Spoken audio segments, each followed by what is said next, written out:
得台湾家庭的时间真的很少，很多的家庭父母去忙他们的事情，孩子去忙读书，所以他们其实接触在一起，有一些所谓的消遣娱乐的时间并不多。这一点我觉得是我们台湾的一个危险因子。我有很多病人，很多忧郁症、焦虑症的病人，我只问一句话，他们都愣在那里：你有什么休闲生活？我从来没想过这件事，我只有想过我要把书读好，我要把工作做好，我要赚钱。那这个是我们的文化里面一个目前比较缺失的地方。你能不能体察到自己的心生病了这件事？我们都讲我们要加强很多免疫力嘛，你天气变化的时候加强身体免疫力，避免感冒。那我们的这个情绪的心理上的免疫力在哪里？大家好，欢迎收看《生活面面观》，健康爱台湾，我是主持人黄慧茹。也许我们身边都有这样的朋友或朋友的小孩正在承受痛苦，工作不顺，低成就感，觉得没有什么未来，但收入不稳，所以他心里有状况的时候无法固定就医，或是上有老下有小，自己状况也不好的三明治世代，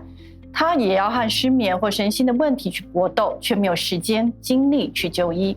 全世界都在面临年轻世代的忧郁大流行，台湾要怎么面对？每个受苦的人又该如何走出心灵风暴？我们今天很高兴邀请到卫福部次长林静怡。主持人好，陈医师好，大家好。以及精神科医师陈冠宇医师。次长好，主持人好。我们将来共同探讨年轻族群的心理健康议题。好，一开始我们做了街头访问，我们一起看看民众的心声。我觉得是工作压力，最大的压力来源应该是上班很焦虑。工作吧，一定是工作，薪水低吧。我觉得应该还是工作的部分。烦恼的话，应该还是先朋友。可能找朋友，找朋友或是家人，自己的朋友，同才朋友。我会找我朋友聊聊啊。朋友，我不会找人聊聊，我会去运动。同事，因为他是最能了解我的痛苦的人。是我的话，我会寻求咨商师协助，会想要去找咨商师聊天。我会想要找心理师咨商或者是就诊。心理师咨商有找过，可能会，但是可能会先从咨商开始。压力很大的时候，可能会濒临崩溃的时候，自己走不出来的时候，或是自己感觉到不对的时候，情绪可能会影响到正常生活的状态的时候，严重影响到生活或工作的情况下才会发现自己好像生病的时候。如果你的心理状态已经影响到你的身体，比如说你不舒服，甚至晚上没有办法睡好，我个人觉得蛮需要的，有需要的话就可以去找。心里有不舒服都可以找心理师咨商。我觉得心理咨商是真的很需要。我觉得他们是有一定的专业跟可以帮助需要的人找到解决的方式。正面，它是一个很好的管道。我觉得这是一个很好的管道跟方式，可以帮助大家去了解自己。去找那个地方去讲讲我自己的问题的话，那对我是有帮助的。就像是聊天，然后有一个比较专业的一个建议可以给我这样子。我觉得蛮正面的，应该多提倡这样子。事实上也不是什么你一定是生病才可以去，就是定期的疏解你的压力，这个是蛮重要的。好，除了民众的心声，我们也找到了一些统计的数据跟研究的结果，来看看年轻族群的压力来源以及他们心理健康的现况。第一个，我们如果问他说你最大的压力来源是什么，然后他们多数会回答是经济压力和工作压力，而且超过70%。好，如果他心情不好或是很烦恼的时候，他会怎么处理呢？多数的人还是会跟朋友、家人聊，然后跟真正去找专业人士的反而只占了43%左右。台大的王小涵医师跟林口长庚的张家明医师跟几位医师共同做了台湾本土忧郁症治疗趋势的一个研究，他指出台湾社会在许多方面跟西方社会不同，心理咨商并未完全纳入健保，心理咨商并未作为轻度忧郁症的第一线治疗方法，而且在台湾也很少使用心理咨商与药物合并的治疗模式。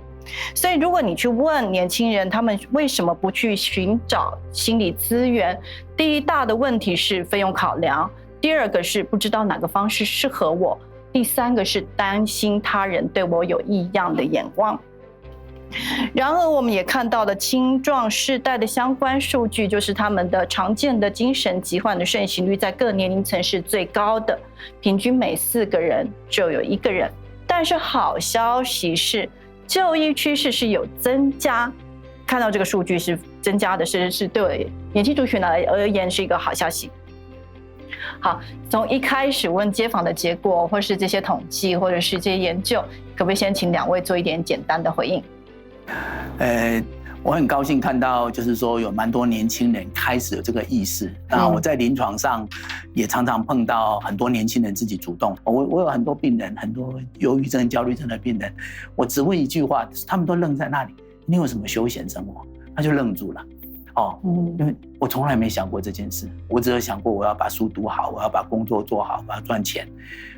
那这个是我们的文化里面一个目前比较缺失的地方。所以我觉得有一个初步的諮商，有人提醒他这件事情，其实是蛮好的。那我也很感谢卫福部这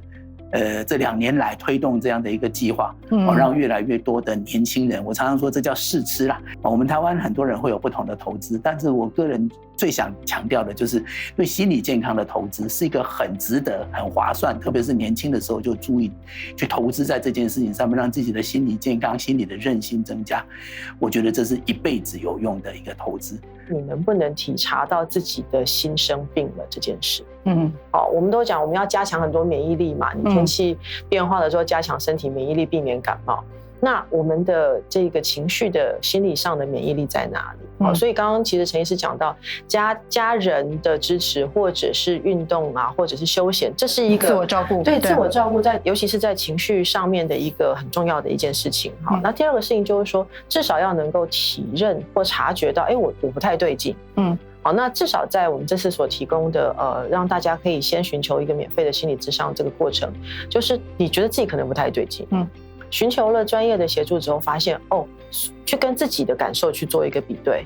所以我们也发现有一部分这样子接受完咨询的咨商的这些年轻朋友，他可能就他还是可以回到正常生活，然后觉得好，我知道我下次有这个问题，我要怎么找谁？其实一个有症状的病患来到我面前，我大概都会做一个完整的评估，包含家庭的状况啊，包含他的生活，还有他的生活习惯。其实我觉得有几件事情是很值得注意啦。我们的大学生大概是我见过那个睡眠卫生最糟的一群人。他们可以24小时不睡，然后再睡24小时。那我们知道他们这个年龄层他们身体很好，他们可以随时想睡就睡，想不睡就不睡。可是这个习惯一旦没有建立，所谓的生物时钟的这些东西没有建立，再过几年他们就要付出代价。我想其实全球尤其是比较先进国家，对于就是民众的心理健康这件事情是非常关注。好，当然过去有很长一段时间，自我伤害也一直是死亡率的其中一个原因。所以尤其我们也观察到这几年年轻人跟青壮世代，就是因为心理疾病困扰的现象是明显的，但是我们还是希望能够增加更多的支持跟协助。那之前做15到30岁这个族群的支持方案秒杀，而且满意度90%以上。老实说，政府要做一个事情，满意度90%以上很难。但是为什么它很重要？因为在15到30岁这一群，第一，他很多都还是在人生刚刚开始在探索跟进入社会的阶段，他本来就会遇到非常多过去可能在学校的时候还没有想象到的一些冲击跟矛盾。那所以说，协助这样子的一群年轻族群，不只是对他自己，包含可能对他的家庭，尤其是家长啊，或者是周边是有很大的帮助的。我们常说让一个人的身心健康，事实上是让他的家庭都可以也少掉很多的压力，甚至刚刚提到说，很多人有这样的问题的时候会跟自己的家人朋友倾诉。对，可是我们也遇到很多家人朋友说，可是我不知道怎么劝他，我知道他状况不对，可是我不知道怎么跟他讲。所以假设我们能够来协助这一群人，当然更好。那后来我们就会发现，这个方案下来之后，对于年轻世代这一边的一些身心状况或者是自我伤害有明显的改善。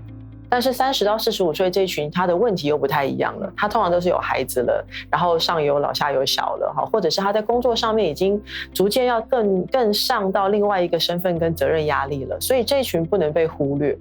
所以我们在卫福部也很谢谢行政院支持我们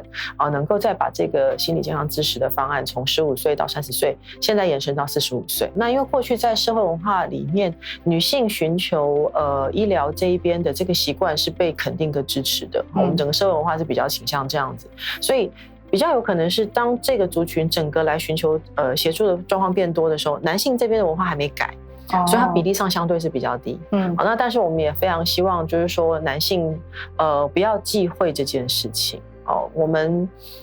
因为以前传统上有什么男人有泪不轻弹呐，然后希望男性要当一个坚强的人呐，事实上现在在男女平等的社会里面，我相信我们都更能够接受说，男性跟女性都会面临自己的压力，也会面临自己的困境，那男性这一边，我们还是希望是说，当你体认到自己状况不太对。甚至也不是说你会因为大家都习惯把这个我们讲的忧郁、焦虑，把它倾向为很特定的一些表现，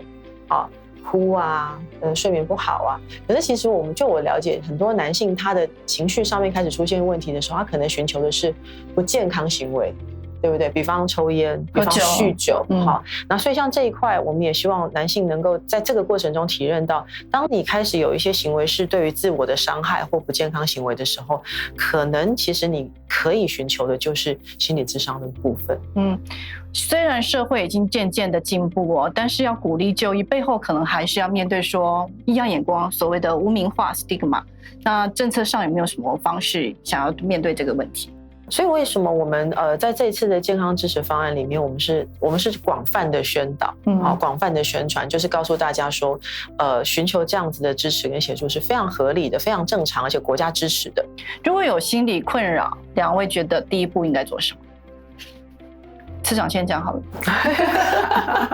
心理困扰，对，就医吗？或是？其实我想第一件事情是先了解自己现在这个困扰的来源是什么。这个来源是来自于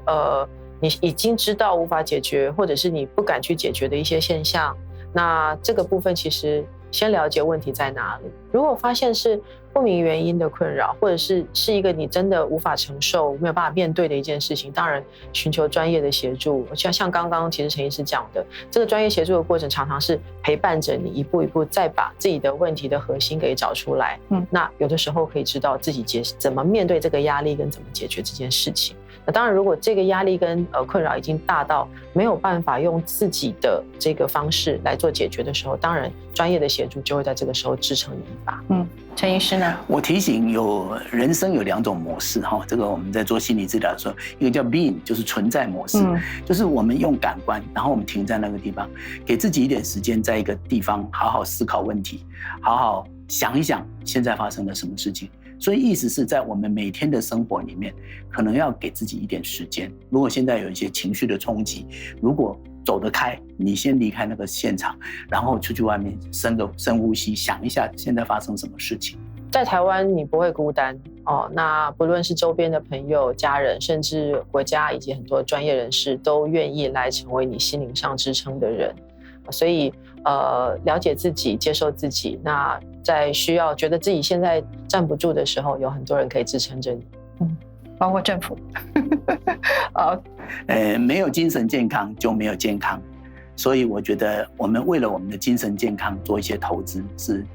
一辈子最值得的事情。